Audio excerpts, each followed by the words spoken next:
ሰላም ጤና ይስጥልን አድማጭ ተመልካቾቻችን፣ ሚያዝያ 13 2017 ዓ.ም ዕለታዊ ዘገባዎችና መረጃዎችን ይዤ መጥቻለሁ። ዘገባዎችና መረጃዎችን ወደ እናንተ እያደረስኩ አብራችሁን ቆየው በለጠ ካሳ ነኝ። እናንተም አብራችሁ እንድትቆዩ በአክብሮት ጋብዛለሁ። አብራችሁን ከቆያችሁ የተለያዩ መረጃዎች ትሰማላችሁ።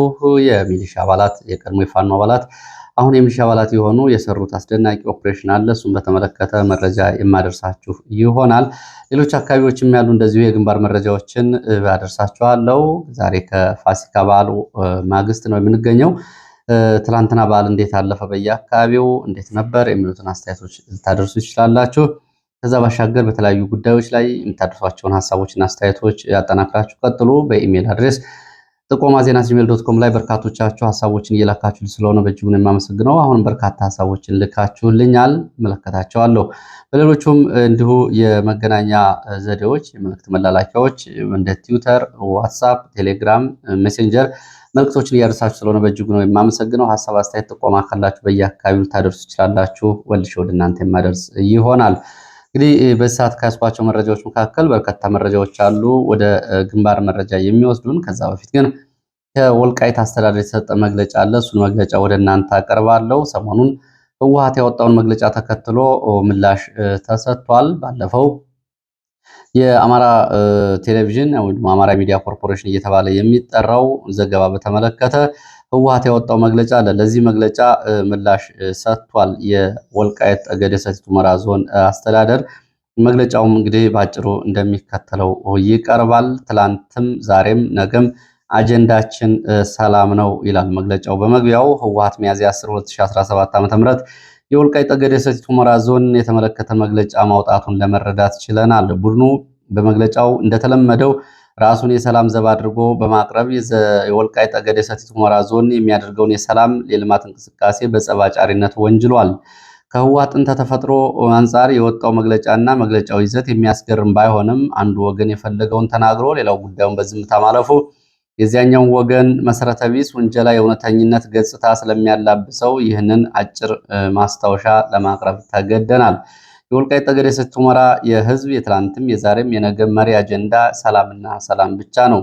በህወሓት የግፍ አገዛዝ ለ27 ዓመታት ሲማቀቅ ሲገደልና ሲፈናቀል ለኖረው ህዝባችን ሰላም ልዩ ትርጉም ያለው ነው። ስለሆነም ሰላሙን ለማረጋገጥ ያለ እንቅልፍ ይሰራል፣ ይተጋል፣ ያተጋል፣ ለአማራዊ ማንነቱ ዘብ ይቆማል። መላው የወልቃይት ጠገዴ ሰቲት ሁመራ ዞን ህዝብ ራሱን በሰላም አስከባሪነት በማዘጋጀት የራሱና የአካባቢውን ውስጣዊ ሰላም ከሰርጎ ገቦች፣ ከወያኔ መንገድ ጠራጊ ኃይሎች፣ ከባንዳዎች ሲጠብቅ ቆይቷል። ወደፊትም ይቀጥላል። የተከዜ ዘብ የሰላም ዘብ ሲሆን በዞኑ ህዝብ የተዋቀረ የዞኑ የሰላም አስከባሪ እንጂ የማንም አልፎ የማይጠይቅ የራሱ ማንነትን አሳልፎ የማይሰጥና የጠባጫሪነት አጀንዳ የሌለው ኃይላችን ነው። የህወሓት ከወልቃይት ጠገዴ ሰቲት ሁመራ ዞን እንዲወጣለት የጠየቀው የዞኑ ህዝብ ነው። በእርግጥ ከፍ ብሎ እንደተገለጸው ለእኛ ለህወሓት ይህንን በማለቱ ፈጽሞ አያስገርመንም። ህወሓት ከጥንት እስከ ዛሬ የማያከብረውን ህገ መንግስት ፌዴሬሽን ደግሞ ደጋግሞ የሚጠቅስ የማያምንበትንና የማያከብረውን የፕሪቶሪያው ሰላም ስምምነት ደግሞ ደጋግሞ የሚያወሳ ቡድን እንደሆነ አሳምረን እናውቃለን። ስለሆነም ህወሓት የሚፈልገውን የወልቃይት ጠገዴ ህዝብ እንደለመደው ከርስቱ አፈናቅሎ ጨፍጭፎ የአማራ ርስት የሆነውን ወልቃይት ጠገዴ ለመሬት ለመጠቅለል እንደሆነ ግልጽ ነው። ቡድኑ አካባቢውን በጉልበት በወረረበት ዘመን ያደረሳቸው ግፎችና በደሎችም ሆነ በጉረቤት ሀገር ያሉ ታጣቂዎች በወልቃይት ጠገዴ የአማራ ተወላጆች ላይ እያደረሱ ያለውን ማሳደድና መጨፍጨፍ የቡድኑ ፍላጎትና ቋሚ ዓላማ በማያሻማ መልኩ ፍንትው አድርጎ የሚያረጋግጡ ናቸው። በመሆኑም ከመግለጫው ለመረዳት እንደሚቻለው ወያኔ አጭበርባሪና ቁማርተኛ ቡድን መሆኑ ፀሐይ የሞቀው ህዝብ የሚያውቀው ነውና አዲሳችን አይደለም። የወልቃይት ጠገዴ ህዝብ ዛሬም እንደ ትላንቱ ህግና ህገ መንግስቱን መሰረት አድርጎ ሰላሙና ነፃነቱን አስጠብቆ ለመኖር ይሰራል። ለሀገር ዳር ድንበር በጎ ጠረፍ ጠባቂ ሆኖ ይቀጥላል። የፕሪቶሪያው ስምምነት በተሟላ ሁኔታ ተግባራዊ እንዲሆን ያለንን ቁርጠኝነት ከመጀመሪያው ጊዜ ጀምሮ ስንገልጽ ቆይተናል።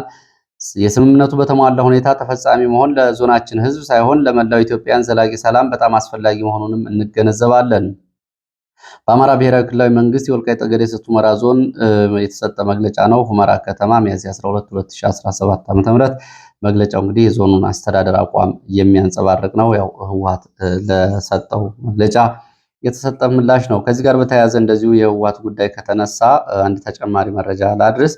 የህወሓት የፖለቲካ ሽኩቻ እንግዲህ አሁንም ጡዘቱ ቀጥሏል። የጌታቸው ረዳ ቡድን በደብረጽዮን ቡድንና በጊዜያዊ አስተዳደሩ ላይ መግለጫ አውጥቷል። የጌታቸው ረዳ ቡድን የህወሓት አንጃ ማለት ነው የህገ ወጥ ቡድኑ ፍላጎት የሚያስፈጽም ካቢኔ ተዋቅሯል ሲል ጀኔራል ታደሰ ወረደ ያዋቀሩትን ጀኔራል ተችቷል። ይሄ ሌላውን ያገለለ አቃፊ ያልሆነ የካቢኔ አወቃቀር በፍጹም ተቀባይነት የለውም ሲል የጌታቸው ቡድን ባወጣው መግለጫ አሳውቋል። የቀድሞ የካቢኔ ቡድን መፈንቅለ ስልጣን ወደ ወታደራዊ መፈንቅል ተደርጎበታል ያለው የጌታቸው ቡድን ወታደራዊ ቡድኑ ስልጣን ከያዘ 1 ወር እንዳለፈውም እንደዚሁ አንስቷል። በትግራይ የባሰ ቀውስ እንዳይመጣ ሲባል ነው ስልጣን አሳልፈን የሰጠነው ሲል የጌታቸው ቡድን ይህንንም እንግዲህ ገልጿል። በተጨባጭ እውነታ ውስጥ ነው ወይ የሚለው የሚታወቅ ቢሆንም በመግለጫቸው ግን ይህንን ብለዋል። ተባረው ነው ስልጣን የለቀቁት የኃይል ብልጫ ተወስዶባቸው። የተዋቀረው ካቢኔ በአስቸኳይ መስተካከል አለበት። የተጀመረውን ለውጥ የማያስቀጥል አንጃ ወደኋላ የሚያስቀጥል እንጂ ወደኋላ የሚመልስ ኃይል ተቀባይነት የለውም። ስለዚህ የተዋቀረውን ካቢኔ እንደዚህ እንደማይቀበለው ገልጿል። ታደሰ ወረደ በተግባር ያልተፈተነ ሰው ነው፣ ሌላ የቀውስ አዙሪት ውስጥ እየገባ ይገኛል ሲልም እንደዚሁ በመግለጫው ተችቷል። በአስቸኳይ የተጠየቀው ማስተካከያ ካልተደረገ በቀጣይ እርምጃ እንወስዳለን ብሏል። እንግዲህ የጌታቸው ቡድን ምን አይነት እርምጃ ለመውሰድ አስቦ እንደሆነ በእርግጥ የተገለጸ ነገር ባይኖርም ሁለንተናዊ ትግል እናደርጋለን ሲል እንግዲህ የትኛውን የትግል አይነት በዝርዝር ባያስቀምጥም ሁሉንም ብሏል። እንግዲህ ከጫካ እስከ ከተማ ያሉትን ሊሆን ይችላል። በአስቸኳይ የተጠየቀው ማስተካከያ ካልተደረገ ቀጣይ እርምጃ እንወስዳለን። እርምጃውም የትግራይን ሕዝብ ከኋላ ቀር አመራር ለማላቀቅ ነው። የትግሉ አይነትም ሁሉንም ያቀፈ ትግል ይደረጋል ብሏል። ሁሉን አቀፍ ትግል ለማድረግ ዝግጁ መሆኔንም ዓለምና የፌዴራል መንግስቱ ሊያውቁልኝ ይገባል ብሏል። ባለፈው እንግዲህ ታደሰ ወረደ የገባውን ቃል ኪዳን ሰነድም እንደዚሁ ጥሶታል ነው ያለው። በዓለም አቀፍ ዲፕሎማቶች እንዲሁም ደግሞ በሚመለከታቸው አካላት ፊት የፈረመውን ስምምነት ጥሷል ሲል መግለጫ አውጥቷል። ከዛ ቀደም ብሎ እንግዲህ የደብረ ጽዮን ቡድን ደግሞ ባወጣው መግለጫ ጊዜያዊ አስተዳደሩን ለመደገፍ የእንኳን ደህና መጣችሁና እንዲሁም ደግሞ የስራ ማስጀመሪያ መርሃ ግብርን በተመለከተ በሰጠው መግለጫ አሁን የትግራይን የተፈናቃዮችና ሌሎች ጉዳዮችን ወደ ውስጥ የምንመለከትበት ሁኔታ ነው ያለው ሲል መግለጫ መስጠቱ ይታወቃል። ወደ ግንባር መረጃዎች ሄዳለው። ወደ ግንባር መረጃዎች ሲሄድ በተለያዩ አካባቢዎች በንጹሃን ላይ የሚፈጸመው ግድያ አሁንም መቀጠሉን የሚያሳዩ ነው። ትላንትና እንኳ በፋሲካ በአዊ ዞን አዲስ ቅዳም ሰዎች ተጨፍጭፈዋል፣ ተገድለዋል። ወጣት በቤቱ ውስጥ እያለ የፋኖ ቤተሰብ ነህ በሚል ከበዓል ከቤተሰቦች ፊት አውጥተው ጓሮ ላይ ረሽነውታል ተብሏል። እንዲሁም ደግሞ አርሶ አደር አሻግሬ ያሰጋ የተባለ ሰው ከ2 ቀናት በፊት እንደዚሁ ከገበያ ሲመለስ ባለፈው ቅዳሜ ገንዘብም ይዞ ነበር፣ ከብቶችን ሽጦ እሱን ጨምሮ ገንዘቡ ተዘርፏል። እሱም ደግሞ በአሰቃቂ ሁኔታ በመንግስት ወታደሮች ተረሽኖ ተገድሏል ነው የተባለው። ከአዲስ ቅዳም ተይዘው የተወሰዱ ሰዎችም አሉ። አሁን አድራሻቸውና ደብዛቸውም እንደጠፋ ነው የመረጃ ምንጮቹ የሚገልጹት። በዚሁ ብር ሸለቆ አቅራቢያ ደግሞ አንድ የቀድሞ የፋኖ አባል የነበረ አሁን የመንግስት የመረጃ ሰው ሆኖ እየሰራ ያለና ከመከላከያ ጋር በመረጃ እንዲሁም ደግሞ በጥቆማ እየተባበረ ያለ በምህረት ገብቷል የተባለውን የቀድሞ የፋኖ አባል ከመከላከያ መሃል የፋኖ አባላቱ ይዘውት ሄደዋል። በልዩ ቦታው እንግዲህ ላይበር እየተባለ በሚጠራው የብር ሸለቆ ወታደራዊ ማሰልጠኛ ካምፕ አቅራቢያ ነው ይዘውት የሄዱት የቀድሞ አባላቸውን። አሁን እንግዲህ መከላከያን ተቀላቅሎ መረጃ ይሰራ የነበረ ሰው ነው ተብሏል።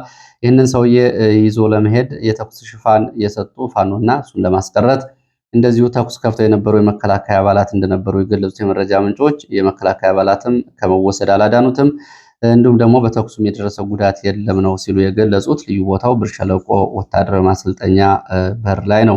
ሌላው ከወታደራዊ ስልጠና ጋር በተያያዘ የተለያዩ መረጃዎች እየወጡ ነው የሚገኙት። በአማራ ክልል እና በሌሎች የኢትዮጵያ አካባቢዎች አስገዳጅ ወታደራዊ ምልመላ ተግባራዊ እየተደረገ ነው ተብሏል። በአማራ ክልል በተለያዩ ቦታዎች አስገዳጅ ወታደራዊ ምልመላ ተግባራዊ እየተደረገ ነው ሲሉ ከሁለት ከተሞች የአካባቢ ነዋሪዎች የአይን ምስክርነታቸውን ገልጸዋል። አንደኛው ደቡብ ጎንደር ንፋስ መውጫ ከተማ በየቢሮው እየዞሩ ሰራተኛው መከላከያ አባላትን እንዲመለምል እንዲሁም ደግሞ አንዳንድ ሰውም ጭምር እንዲያቀርብ አስገዳጅ ሁኔታ እየተጠየቀ ነው ብለዋል። እንግዲህ በሲቪል ሰርቪስ ቢሮዎችም ጭምር ማለት ነው። ሁለተኛው ከዛው ደቡብ ጎንደር እብናት ከተማ ወጣቶች ተጭነው በመኪና ሲወሰዱ አይተናል። አድኑን እያሉ አይሱዙ ተሽከርካሪዎች ሲወሰዱ ወደ ወታደራዊ ማሰልጠኛ ጣቢያዎች ተመልክተናል ነው ያሉት።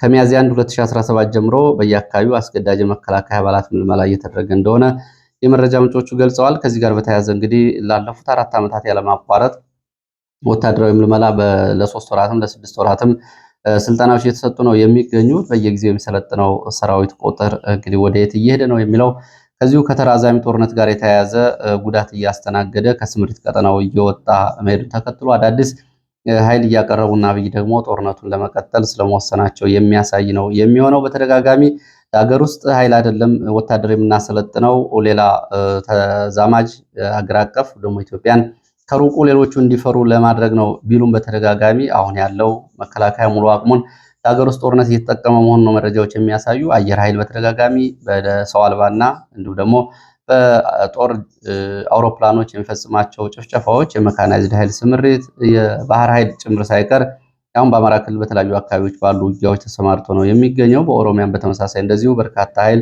ውጊያ ላይ ነው የሚገኘው። ከዚህ አንጻር እንግዲህ በየጊዜው አስገዳጅ ወታደራዊ ምልመላዎች ተግባራዊ እየተደረጉ መሆናቸውን ነው።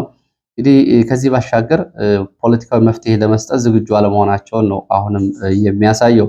ባለፈው ዓለም አቀፍ የሀገራትን ወታደራዊ አቅም ደረጃ የሚያወጣው ዓለም አቀፍ ተቋም ኢትዮጵያ አሁን በዚህ ሰዓት 165,000 እግረኛ ሰራዊት አላት ሲል ማውጣቱ ይታወቃል። ይህ ቁጥሩ ይሄ በትክክል የተገለጸው ነው ወይ የሚለው አሁን ባለው ጦርነት ምክንያት እንግዲህ በትክክል ማወቅ አይቻልም። ባለፈው ወር እንግዲህ በወሩ መጨረሻ በ3 የማሰልጠኛ ጣቢያዎች ከ24,000 በላይ ወታደሮች ሰልጥነው ወደ ግንባር መሰማራታቸው ነው መረጃዎች የሚያሳዩት። እንግዲህ ሀገሪቱ አጠቃላይ የወታደር ሀገር ነው የሆነችው። በየክልሉ ያለው የልዩ ኃይል በተለይ በኦሮሚያ ክልል የአድማ ብተና የተለያዩ አደረጃጀቶች ወታደራዊ አደረጃጀቶች አሉ ከመከላከያ ባሻገር። እነዚህ እንግዲህ ሌሎቹ ልማቶች ቁመው የሚሊሻና የወታደር ደሞዝ እንዲሆን ተደርጓል ያገሩ ገንዘብ። የተረፈው ደግሞ ለጥይትና ለድሮን መግዣ እየሆነ ነው ያለው። ሌላው መረጃችን ወደ ደቡብ ጎንደር ብናት የሚወስደን ነው። በብናት የመከላከያ ደህንነት ኃላፊ ላይ እርምጃ ተወስዷል ተብሏል። እርምጃውን የወሰዱት ደግሞ የቀድሞ የፋኖ አባላት የነበሩ በምህረት ገብተው የሚሊሻ ስልጠና ወስደው ከሚሊሻ ሆነው እየተንቀሳቀሱ የነበሩ የፋኖ አባላት ናቸው። በመከላከያ ደህንነት ኃላፊ ላይ እርምጃ የወሰዱት ተብሏል። ቁጥራቸው 6 ይሆናል የሚሉት የአካባቢ የመረጃ ምንጮች አባላቱ የመከላከያ ደህንነት ኃላፊውና አጃቢዎቹ ላይ ተኩስ በመክፈት ጉዳት አድርሰዋል። አጃቢዎቹና የመከላከያ ደህንነት ኃላፊው ወዲያውኑ ስለሞታቸው የመረጃ ምንጮቹ ገልጸዋል። ይህንን ኦፕሬሽን የመራው የቀድሞ የፋኖ አባል አሁን የሚሊሻ አባል በሟች የመከላከያ ደህንነት ኃላፊ ያጸፋ ምላሽ ከመሞቱ በፊት በተሰጠ የሽጉጥ ተኩስ እንደዚሁ በሽጉጥ ጉዳት ደርሶበታል ብለዋል። ሌሎቹ ግን አምልጠው ወደ ፋኖ ተመልሰው ተቀላቅለዋል ነው ያሉት። ይህም እንግዲህ የአካል ጉዳት የደረሰበትም እንደዚሁ ለማምለጥ ሙከራ ስለማድረጉ የመረጃ ምንጮቹ ገልጸዋል። እብናት ከተማ ይህንን ተከትሎ በከተማ መውጫ በሮች ትናንትና ምሽት ተኩስ ነበረ። የፋኖ አባላቱን ለመያዝ የፖሊስ የአድማ ብተና የሚሊሻም የመከላከያ አባላትን በተለያዩ አካባቢ ስምሪት ያደረጉ ቢሆንም የተሳካላቸው አይደለም። እስካሁን ድረስ ይህንን ያደረጉት የፋኖ አባላት የቀድሞ የፋኖ አባላት አሁን እንደገና ፋኖ ሆነዋል፣ ከነትጥቃቸው አምልጠዋል ሲሉ ነው የመረጃ ምንጮቹ ይህንን የገለጹት። ወደ ምዕራብ ወሎ ስንሄድ ወግዲ ሚያዝያ 10 ጀምሮ በተደረገው ውጊያ በትንሹ ከ29 በላይ የሚሊሻ የአድማ ብተናና የመከላከያ አባላት በውጊያዎች ጉዳት አስተናግደዋል። በርካቶቹ ወደ ሆስፒታል ገብተዋል፣ የአካል ጉዳት ገጥሟቸው ሲሉ የመረጃ ምንጮች ገልጸዋል። እንደዚሁ ደግሞ በቡድን መሳሪያዎች በአካባቢው በተደጋጋሚ ድብደባ ማድረግ በንጹሐን መኖሪያ ቤቶችና በንጹሐን ላይ ጉዳት ደርሷል። ጉባ ቦረቦር ተብሎ የሚጠራው አካባቢ በሞርተር 7 ሰዎች ቆስለዋል። 4ቱ ከባድ ቁስለኛ ሲሆኑ 3ቱ ቀላል ቁስለኛ ናቸው ተብሏል። ምናልባት ለሕይወታቸው የሚያሰጋ ነገር እንዳለ እንደዚሁ የመረጃ ምንጮቹ ገልጸዋል። በቂ ሕክምና አላገኙም። ወደ ምስራቅ ጎጃም ስንሄድ ምስራቅ ጎጃም እነማይ ዲማ ሚያዝያ 10 በነበረው ውጊያ እንደዚሁ ወደ ዲማ ጊዮርጊስ ገዳም ተከታታይ ሞርተር ተተኩሷል ተብሏል።